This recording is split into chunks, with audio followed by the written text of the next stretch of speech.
Let's start by ripping the bandage off immediately. I'm going to slap you with a brutal truth.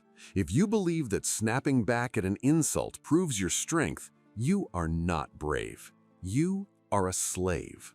You are a slave to your emotions, a slave to the situation, and worst of all, a slave to the person controlling you. Every time you lose your temper, every time you choke up or even attempt to defend yourself, you are screaming at the top of your lungs, "Your words are so important to me that they have shattered my psychological balance." And that is the ultimate definition of weakness. Let me paint a picture for you. Imagine a lavish dinner party, high stakes, powerful people. Two men are sitting at a large table. The first man is named Arthur. Someone from across the table throws a heavy, veiled insult at him, maybe a joke about his suit or his failing business. Arthur turns red. The veins in his neck bulge. He immediately launches into a defense. "That's not true at all. You don't know what you're talking about. I am actually very successful." His voice shakes.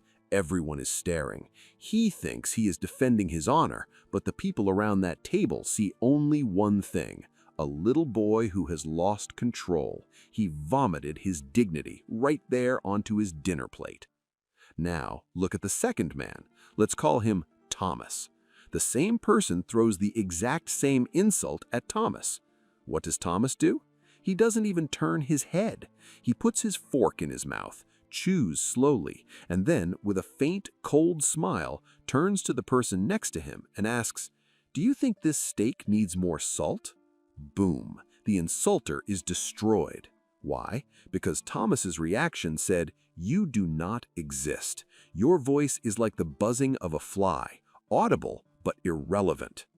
Napoleon Hill spent decades studying the minds of the most powerful men in history. He discovered a massive secret. He who cannot stop others from entering his mind will never be the master of his own destiny. In this video, you are not going to learn how to tolerate pain.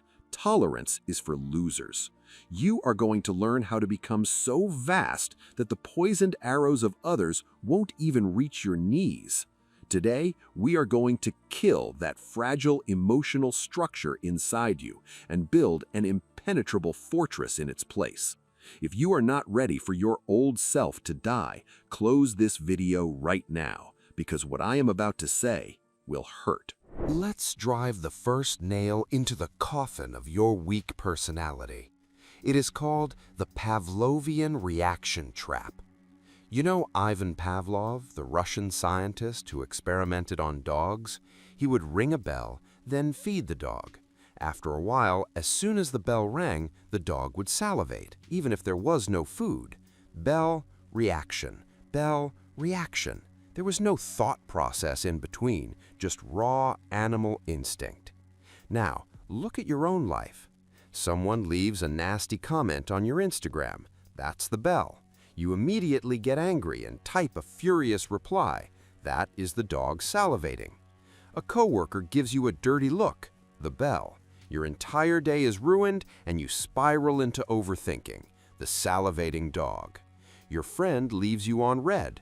The bell. You feel worthless. The reaction. Do you see it?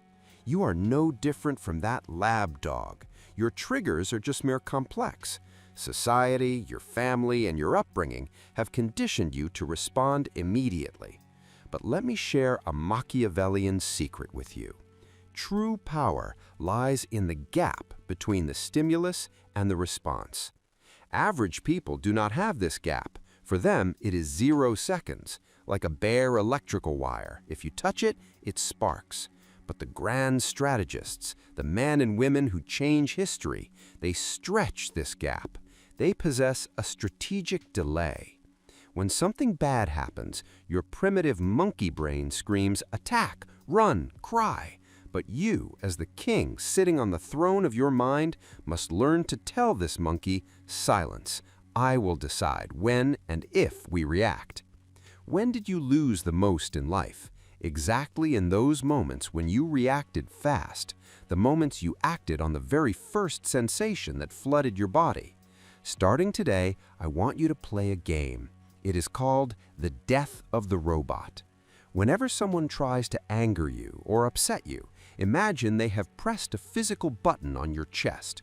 If you react, it means the button works and you are just a machine. Your mission is this: disconnect the button. When they press it and see nothing happen, they get scared, because a creature that is unpredictable is dangerous. When you don't give the Pavlovian response, the other person gets confused. They expected you to bark, but you just stared. This silence, this non-judgmental gaze, this breaking of the chain of cause and effect is the first step to becoming a monster of calmness. You are no longer Pavlov's dog.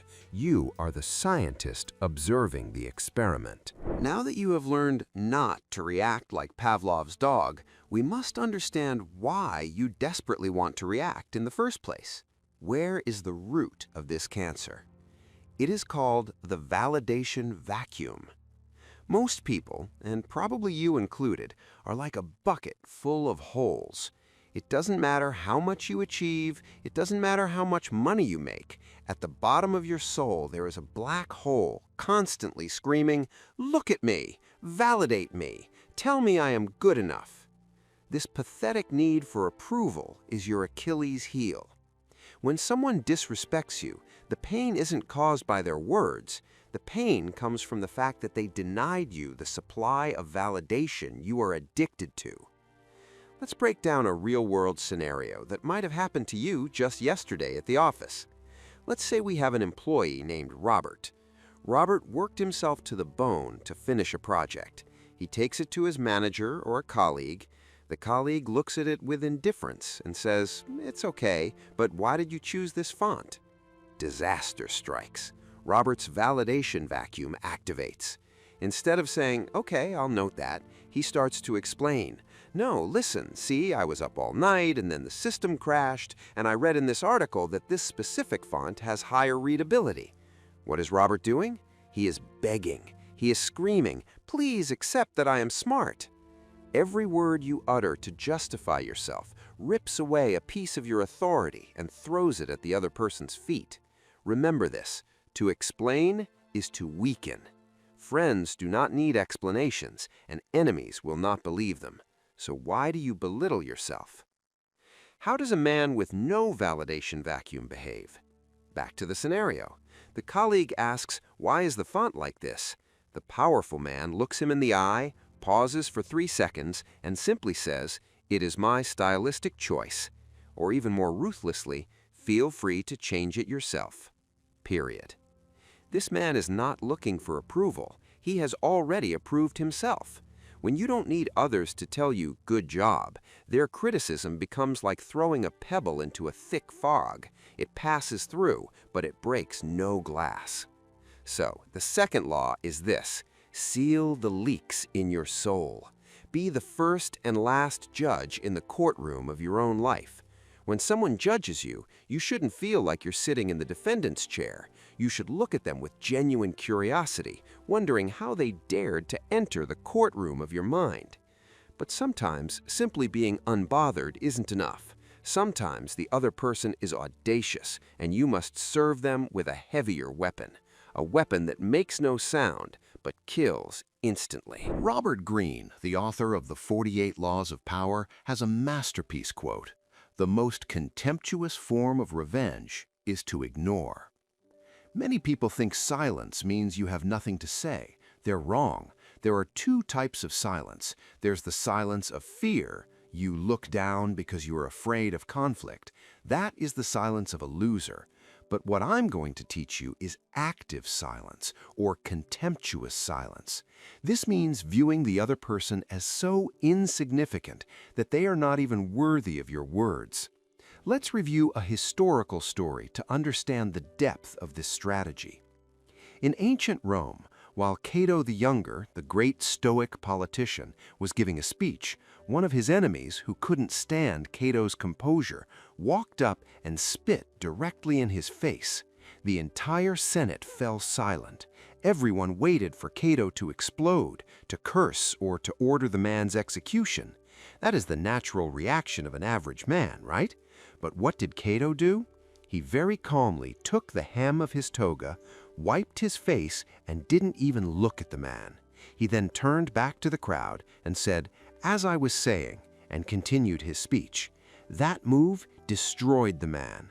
If Cato had gotten angry, it would have meant the man had the power to disrupt Cato's state. It would have meant the man was important.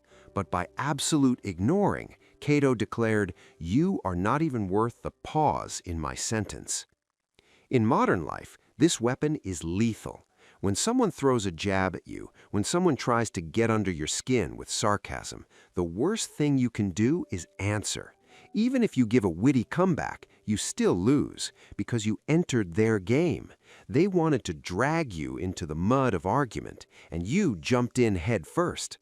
The strategy of contemptuous silence is executed like this.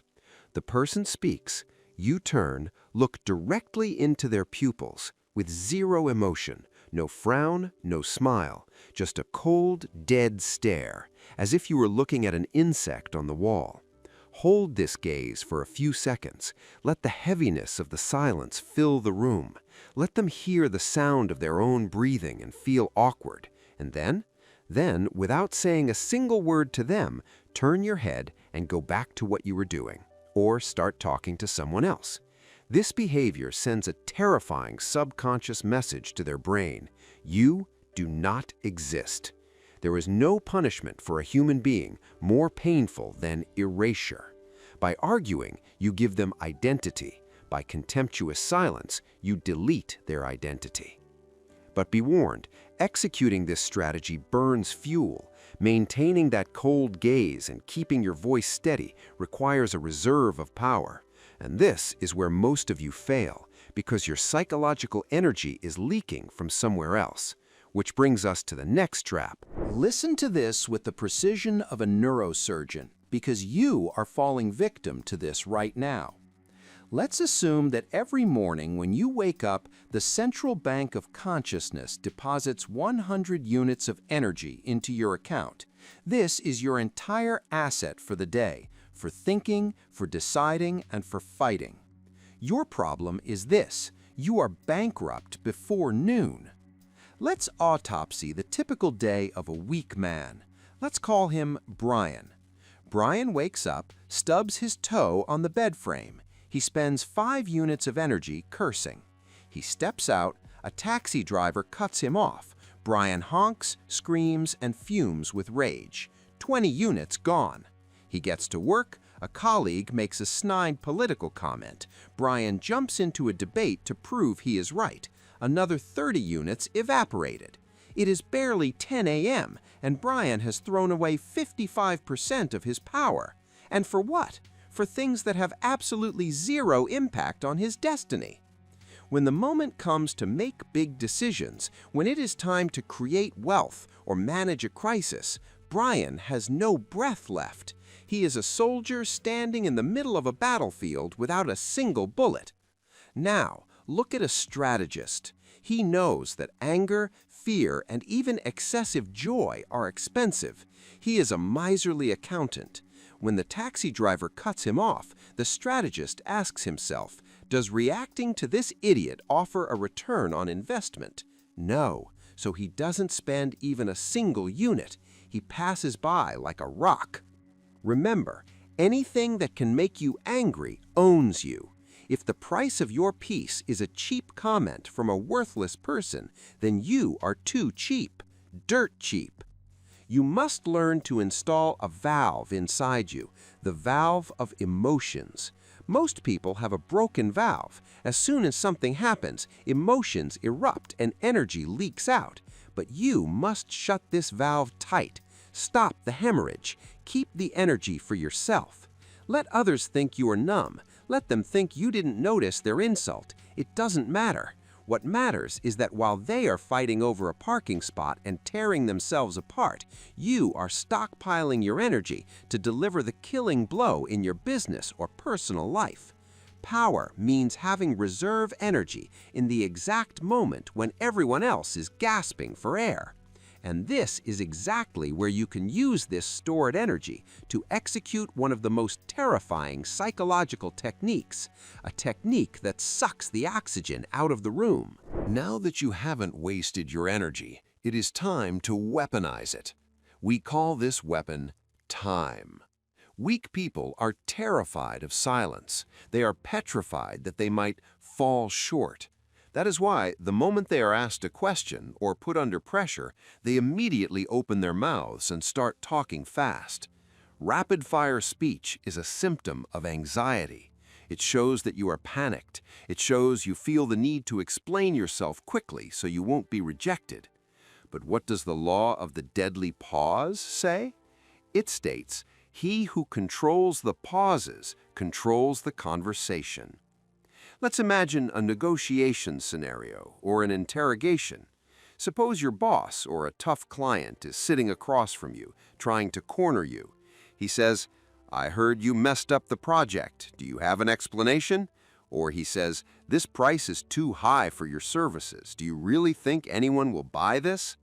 The average reaction, weak, you immediately jump in. No, look, there's been a misunderstanding. Let me explain. It's not like that at all."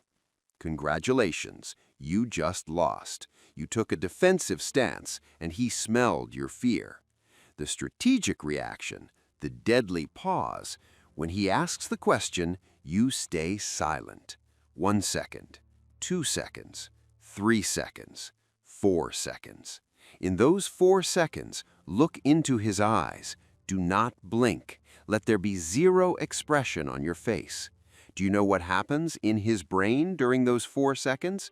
At first, he was waiting for an answer, but now he gets worried. He thinks, "Why isn't he answering? Did I make a mistake? Does he know something I don't? Is he angry?"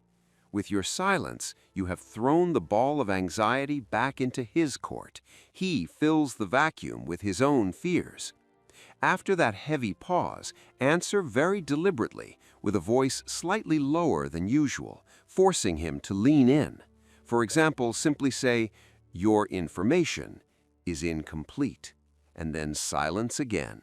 Or say, "My price is exactly what you see." This pause builds authority. It signals to the other person that you are not a slave to their time. You operate on your own clock.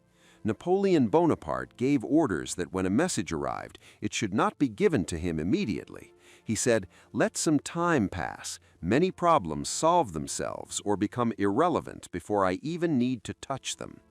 Hurry belongs to the servants. Kings never rush.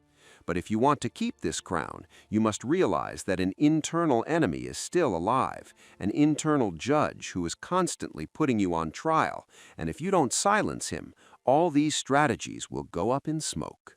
Have you ever noticed what happens in your brain the precise moment someone accuses you of something or offers a tiny piece of criticism? Immediately, a tribunal is assembled. In your head, the other person puts on the judge's robes and sits high up on the bench. The onlookers become the jury. And you? You are dragged into the defendant's box wearing handcuffs. You start sweating, shuffling through files in your mind, stuttering to prove you are innocent. This is the single greatest hallucination society has planted in your skull. You must always prove that you are a good person. Let's construct a very common scenario. You are at a family gathering or with friends. One of those professional gossips turns to you and says, "You know, you've become really arrogant lately. You're not the same. You've lost yourself." This is a trap. This is a court summons. The weak man, the prisoner, immediately jumps in. "No, I swear, that's not it. I've just been so busy with work. I've had a lot on my plate. You know I respect you." Do you see? You accepted that they are the judge and have the right to try you. You accepted that being arrogant is a crime, and you must prove you are not a criminal. You handed them your power on a silver platter. But what does a strategic mind do? He tears up the summons. He doesn't even enter the courthouse. When they say, "You've become arrogant," he just smiles. Maybe he takes a sip of his drink and says, "Maybe you're right. People change." And that's it. He didn't defend. He didn't justify, he didn't even deny. With that sentence, he declared, "Your opinion of my character is irrelevant. You are not a judge. You are just a spectator in the cheap seats of my life." You must learn to step down from the witness stand. No one, I repeat, no one has the authority to put you on trial unless you grant them that permission. The next time someone tries to question your integrity, imagine that the courtroom is empty. There is no judge. That person is just an average human being, full of insecurities and biased opinions. When you refuse to defend yourself, the enemy is disarmed. They drew their sword to fight you, but they see you are wearing no armor and you are simply walking away. This indifference, this refusal to sit in the accused chair is the pinnacle of power. But to remain cool in these moments, you need a supernatural skill, a skill that allows your body to remain in the room while your spirit flies miles away. Carl Jung, the great psychologist, spoke of detachment. But here, we are going to learn the dark, practical version, the art of being present and absent simultaneously. Have you ever met people who are in the room, looking at you, nodding, but you feel they are miles away? It's as if there's an invisible glass wall around them. You cannot penetrate them. You cannot touch them. These people are magnetic. These people are terrifying because they are not available. Being too available makes you cheap. If just anyone can access your deepest emotions at any moment, you are a discount item in a bargain bin, not a rare jewel. Let's use an example. Imagine you are in a high-tension business meeting or in the middle of a screaming match with your partner, shouting, insults, chaos. The normal reaction is for your soul to get tangled up in the mess. Your heart races, your hands shake, and you throw your entire being into the fight. This means you are fully present. Both your body and your soul are being trampled by them. But the present absence technique works like this. Picture yourself sitting in that same meeting. Voices are rising, but you press a mental button. Suddenly, the voices sound like audio from a TV in the other room. You are no longer in the center of the storm. It is as if you were sitting in a movie theater watching a film. You see their mouth opening and closing. You see the vein in their neck bulging. You see their hand gestures. But their words turn into white noise. They lose their meaning. You are there, you nod. You might even say, "I see," but your spirit has gone on vacation. You are thinking about what you'll have for dinner or planning your strategy for tomorrow. This mental separation is a powerful shield. When the other person is tearing themselves apart to humiliate you, and they see you watching them with a strange calmness and a deep gaze like a scientist observing a lab rat, they go insane. They are projecting energy, but that energy hits your glass wall and bounces right back into their own face. By doing this, you are telling them, "My body is here because it has to be, but my soul does not belong to you to scratch and claw at." This art of absence makes you unreachable. And remember, humans always chase what they cannot possess. When you withhold your spirit, they will starve for a piece of it. And now that you have learned how to detach from the scene, it is time to sit in the director's chair and view yourself as the lead actor of this movie, a phase that will shift your perspective forever. The biggest lie your mind tells you is this: this life is serious. No, it is not. Life is a play, a grand, ruthless theater where we are all playing roles. Your suffering begins the moment you confuse yourself with your role. You think you are the person who just failed, or the person being humiliated right now. But the Spectator-Actor Technique takes a pair of scissors and cuts this cord. Let's imagine a deeply embarrassing scenario. You are at a formal gala. You are dressed sharply. Everyone is watching. Suddenly, your foot catches the edge of the carpet and you faceplant onto the floor. Your drink spills all over you. The room goes silent. Now, we have two cameras. Camera 1, the actor's eye. You feel only pain. You feel the burning heat of shame. The whispers sound like sledgehammers hitting your skull. You think, my reputation is ruined. I wish the ground would swallow me whole. This means you are drowning in the drama. Camera 2, the spectator's eye. Now imagine your soul detaches from your body and floats up to sit on the chandelier. Look down from above. What do you see? You see a two-legged creature sprawled on the floor. You see a bunch of other creatures looking on with confusion. From up there, this scene is not a tragedy, it is a comedy. You might even chuckle. You say to yourself, what an interesting scene. Look at how flustered my character is. When you learn to zoom out in critical moments and view yourself from the outside, emotional pain vanishes. Why? Because the audience does not feel the pain. The audience only observes. Anton Chekhov said, life is a tragedy when seen in close-up, but a comedy in long shot. Your task is this. Whenever someone attacks you, whenever you face a failure that threatens to suffocate you, immediately jump into the director's chair. Tell yourself, cut. Okay, the protagonist is in a tough spot. What has the writer, fate, planned for him? What is the most charismatic reaction for this scene? When you look at it this way, you don't cry, why me? You laugh and say, what a fascinating plot twist.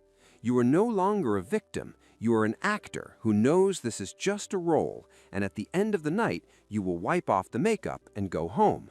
But this is not the final stage. Being indifferent and watching is good, but we want to go one step further. We want to turn this mud into gold. We have reached the summit, the place Nietzsche spoke of. That which does not kill me makes me stronger. Up to this point, you have learned to hold a shield, to dodge or to ignore. But an alchemist does not hold a shield. An alchemist opens his arms. An alchemist is someone who takes the heavy black lead of hatred and transmutes it into the pure gold of power. Let's drive this home with a real, ruthless case study. Have you heard the origin story of Lamborghini? Ferruccio Lamborghini was a wealthy tractor manufacturer who owned a Ferrari. The clutch on his Ferrari kept malfunctioning. He went to Enzo Ferrari, the creator of the brand, to offer a suggestion. Enzo Ferrari, an arrogant man, turned to him and said, "You are a tractor driver. Go drive your tractors. You know nothing about sports cars." This was a direct, devastating insult. Ferruccio could have gone home and cried, the victim. He could have been indifferent and said it doesn't matter, the strategist. But he did the third thing, alchemy. He swallowed the rage. He took that humiliation and poured it into his engine of motivation. He told himself, I will build a car that humiliates Ferrari. And the result was one of the greatest supercar brands in the world. If Enzo Ferrari hadn't insulted him, Lamborghini might never have existed. This is the alchemist's armor. You shouldn't stop the poisoned arrows of others. Let the arrows hit your flesh. But your body must not be wounded. Your body must metabolize that poison and turn it into nuclear fuel. When your boss fires you, don't say it's okay. Say thank you for the energy and go build a business that your boss will one day dream of working for. When your lover leaves you and says you aren't enough, turn that grief into the best physique in the gym, the highest income, the most attractive lifestyle. Average people run from pain. Smart people endure pain. But the masters of the mind eat pain. They are hungry for someone to tell them you can't, because that you can't is the gasoline that ignites their fire of success. So from this moment on, when someone tries to hurt you, give a little devilish smile inside and say, free fuel has arrived. So, we have surgically removed 9 of the dirtiest, darkest mental traps. We started with Pavlov's dog and ended with the alchemist. But let me be honest, words are volatile. Your memory is weak, and the pressure of the outside world is strong. The moment this video ends, traffic, news, and toxic people will attack you again, and you might forget everything. I do not want that to happen. I do not want you to fall back asleep. That is why I have summarized this entire 30-minute strategy, all 9 laws of power, into a single-page structured mind map. This document is your sidearm. I have uploaded the high-quality version of this map to my Telegram channel right now. The link is in the description of this video. Click the link, join, and download the file. I suggest you print it out and stick it somewhere you will see every day, or set it as your phone wallpaper. Do not let this awareness fade away. Now it is your turn to face the truth. Before you go, confess in the comments. Out of these 9 traps, which one was your Achilles heel? Write it down.